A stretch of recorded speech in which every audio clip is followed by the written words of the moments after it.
भाई आज हमारी फाइट है जॉर्डन हुर के साथ। हम ऊपर जा रहे हैं फिर। चलें चलें भाई आज हम आपको रेसलिंग की हकीकत बताते हैं।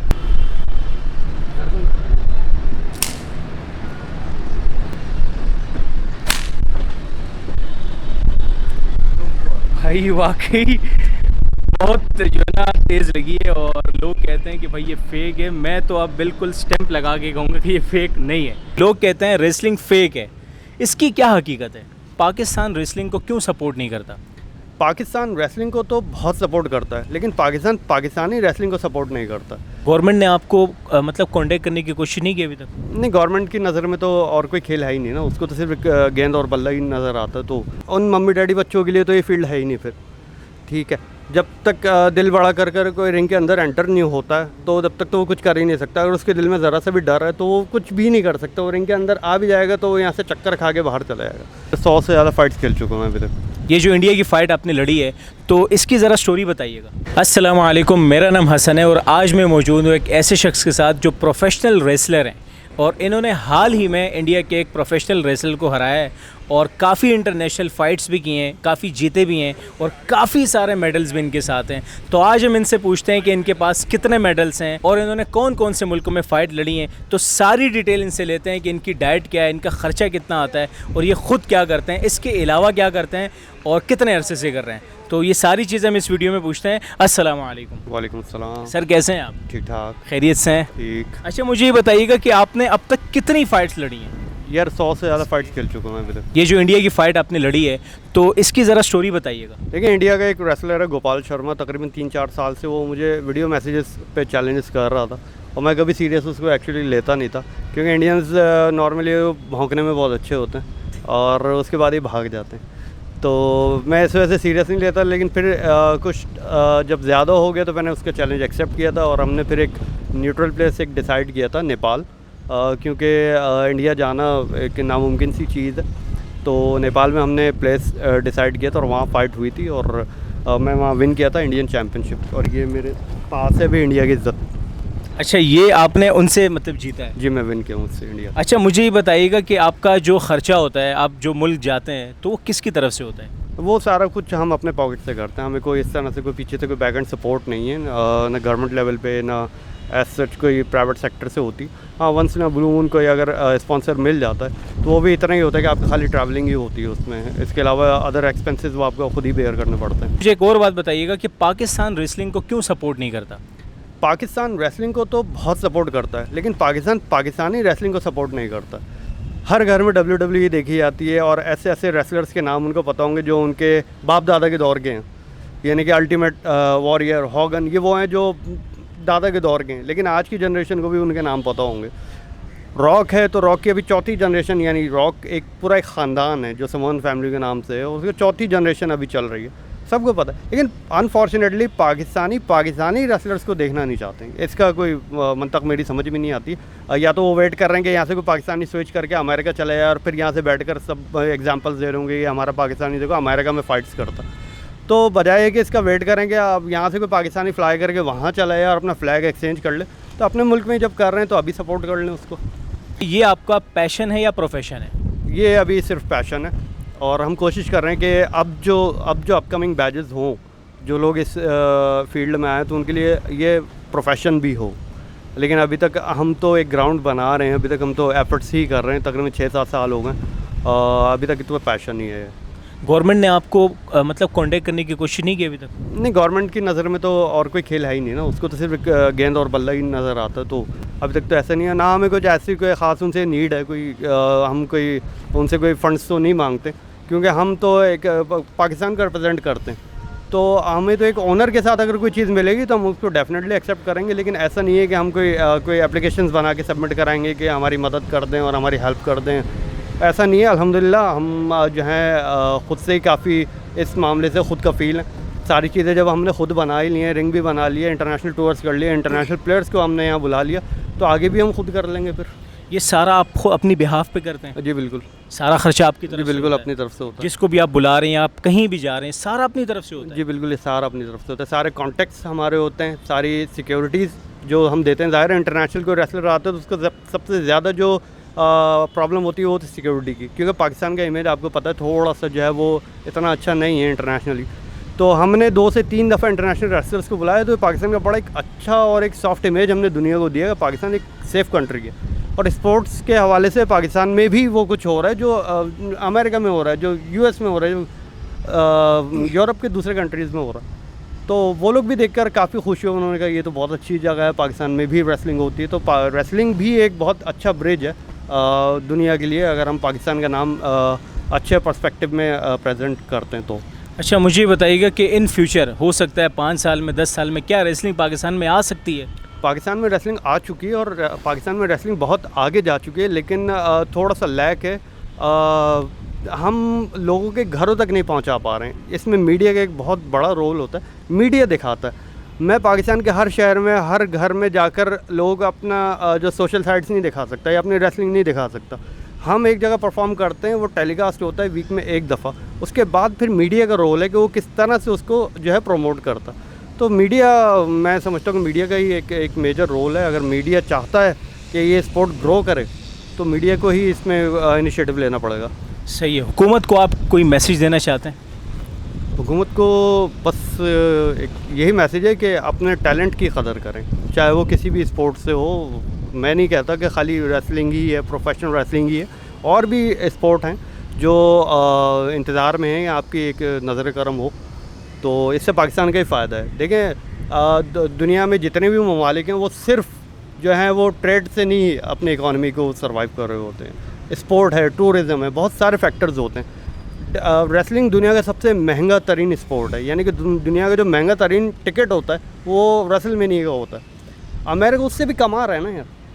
सऊदी अरब में हो रही है, अमेरिका कोई पागल थोड़ी है, उसने सऊदी अरब में लाके रिंग रख दिया, अपना इंडिया में लाके रिंग रख दिया, वो वहाँ से भी कमा रहा। तो पाकिस्तान को भी अगर अपनी इकॉनमी को डेवलप करना है तो इस तरह की चीज़ों में जो है उसको एक पार्ट प्ले करना पड़ेगा।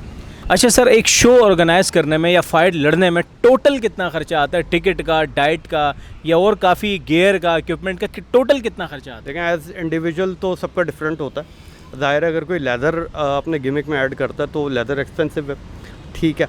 फिर उसके अपनी बिल्ड के हिसाब से उसकी डाइट रूटीन क्या है, उसकी जिम वो किस लेवल का करता है, उसकी ट्रेनिंग किस लेवल की है। अगर उसको हार्डकोर मैचेस करता है तो डेफिनेटली उसको इंजरीज़ भी आती हैं, इंजरीज़ आती हैं तो उसको फिर मेडिकल ट्रीटमेंट की ज़रूरत पड़ती है। तो ये तो डिपेंड करता है। बाकी है कि जो शो ऑर्गेनाइज होता है वो डिपेंड करता है कि आप दिन में हो रहा है या रात में हो रहा है। अगर रात में हम शो कहीं ऑर्गेनाइज़ करते हैं ऑब्वियसली हमें वहाँ पे लाइट्स की भी ज़रूरत पड़ती है, और हमें साउंड, और फिर वो एक पूरा एक अरीना हमें एक डिज़ाइन करना पड़ता है बिल्कुल, जिसमें चेयर्स भी होती हैं। पूरा एक रिंग को हमें ट्रैवल करके लेके जाना पड़ता है, पूरा असेंबल करना पड़ता है। वहाँ पे लाइट्स लगवानी है, साउंड लगवाना है, सिक्योरिटी लगवानी है, बाउंसर से हमें टीम्स चाहिए होती हैं जो क्राउड को कंट्रोल करें। और अगर दिन में होता है तो बस वो लाइट स्किप हो जाती हैं। लेकिन ये एक यूँ समझ कि इसमें 3 से 4 लाख, समटाइम 10 लाख रुपए भी खर्च हो जाते हैं। एक नॉर्मल सा मैं आपको बता रहा हूँ। लेकिन अगर जब हम लास्ट टाइम हमने ड्रीम वर्ल्ड में कराया था उसमें तकरीबन 1 करोड़ से ऊपर का खर्च हुआ था हमें सिर्फ एक दिन के सेटअप में। अच्छा सर, मुझे ये बताइएगा कि ये फ़ाइट है, ज़ाहिर बात है कि इंसान मारता भी है, खाता भी है, पिटता भी है, तो इसमें कोई इंजरीज़ वगैरह होती हैं? हाँ, इंजरीज तो एक लाजिम सी चीज़ है, और मेरे ख़ुद सेवरल इंजरीज़ हो चुकी हैं मुझे। लाइक स्टिचेस आए, सर में स्टिचेस आ गए, नी में फ्रैक्चर हुआ, तो स्पाइन में इशू आया, बहुत सारे लिए। अब ये इस खेल का हिस्सा है, और ये सिर्फ मुझे नहीं, तकरीबन हर एक रेसलर के साथ जो है वो हो ही जाता है। तो ये एक ब्यूटी है इस खेल की। सही। एक और सवाल मैं पूछना चाहूँगा कि पेरेंट्स इस चीज़ को शायद पसंद नहीं करते। वो कहते हैं हमारा बच्चा वो दूध का दुला हुआ है, वो बबलू है, वो हमारा लड्डू है, वो गुलाब जामुन है, सब कुछ है। वो नहीं चाहते कि उनके बच्चे रेसलिंग में आए। क्या इस चीज़ का, इस फील्ड का कोई मतलब कोई फ्यूचर है?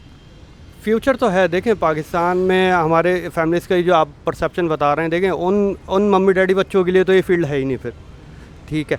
जब तक दिल बड़ा कर कोई रिंग के अंदर एंटर नहीं होता है तो जब तक तो वो कुछ कर ही नहीं सकता। अगर उसके दिल में ज़रा सा भी डर है तो वो कुछ भी नहीं कर सकता। वो रिंग के अंदर आ भी जाएगा तो वो यहाँ से चक्कर खा के बाहर चला जाएगा। और फैमिलीज़ जो है हमारी, वो ज़ाहिर वो अपने बच्चों को बहुत ज़्यादा वो समझते हैं कि बहुत मासूम है, और वो भले उनका बच्चा जो है वो फिर पबजी खेलते खेलते लड़की जो है वो लेके चला जाता, तो लेकिन वो इतने मासूम नहीं होते हैं बच्चे।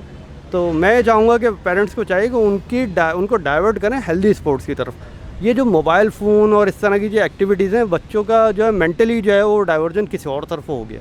और वो इतने वीक हैं क्योंकि हमारे यहाँ रेगुलर बेसिस पे अक्सर आते हैं ट्रेनिंग के लिए, लेकिन वो 5 मिनट 7 मिनट के बाद जो है वो चक्कर आ जाते हैं, उनको वॉमिटिंग हो जाती है, उनकी तबीयत ख़राब हो जाती है, उनके अंदर इतना जो है कैपेबिलिटी ही नहीं है कि वो थोड़ी देर कुछ कार्डियो भी कर लें या उनसे कुछ एक्सरसाइजेज होते हैं। ज़ाहिर है हम ट्राई आउट लेते हैं पहले, यहाँ पे ऐसे किसी को एंटर नहीं करते रिंग के, तो उसकी स्ट्रेंथ हम चेक करते हैं, तो उसमें 70% जो है फेल्ड हो जाते हैं क्योंकि उनकी ना डाइट अच्छी है ना उनकी स्लीप अच्छी है, देर से सो के उठते हैं, रात भर जागते हैं, उनकी एक्टिविटीज़ अच्छी हैं। जब एक्टिविटी अच्छी नहीं है तो वो ये रिंग बहुत टफ़ है भाई, अंदर आने के बाद जो है 10-12 मिनट 15 मिनट 20 मिनट की फ़ाइट करना आसान नहीं होता।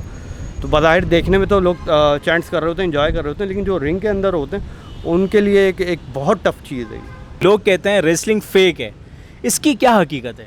रेसलिंग फेक की हकीकत भाई बस एक ही है कि इत्तेफाक की बात है, एक और यूट्यूबर मेरे पास आए थे, उन्होंने मुझसे एक सवाल किया था इसी से रिलेटेड, तो मैंने उनको वेलकम किया था बड़े खुले दिल के साथ कि रिंग के अंदर आए। उनका मैंने फिर जो है परसेप्शन मैंने उसी वक्त चेंज कर दिया। तो मैं चाहूँगा आप भी एक दफ़ा 1 मिनट के लिए रिंग में आए मेरे साथ और इस चीज़ का अंदाज़ा लगा लें अपनी आँखों से। चलें भाई, तो हम आपके लिए रिंग में जाते हैं और देखते हैं कि इसकी क्या हकीकत है। तो आइए ज़रा भाई, आज हमारी फाइट है जॉर्डन हुर के साथ, हम ऊपर जा रहे हैं फिर। चलें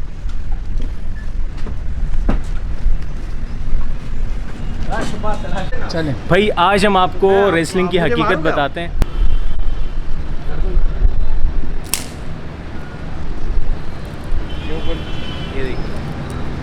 ये देखें भाई, ये काफ़ी हद तक जो है ना टूट गई है। अच्छा, ये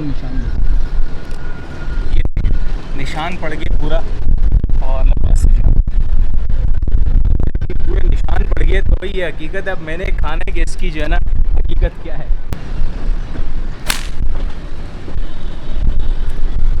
भाई वाकई बहुत जो है ना तेज़ लगी है, और लोग कहते हैं कि भाई ये फेक है। मैं तो अब बिल्कुल स्टैंप लगा के कहूँगा कि ये फेक नहीं है। सर मुझे ये बताइएगा कि कुर्सियाँ भी लगती हैं, उसके अलावा जो है ना सीढ़ियाँ भी होती हैं, रॉड भी होते हैं, तो वो किस तरह का मतलब पेन होता है? वो तो हद से ज़्यादा ही होता होगा। हद से ज़्यादा ही होता है जब भी रेसलिंग का एंड भी होता है।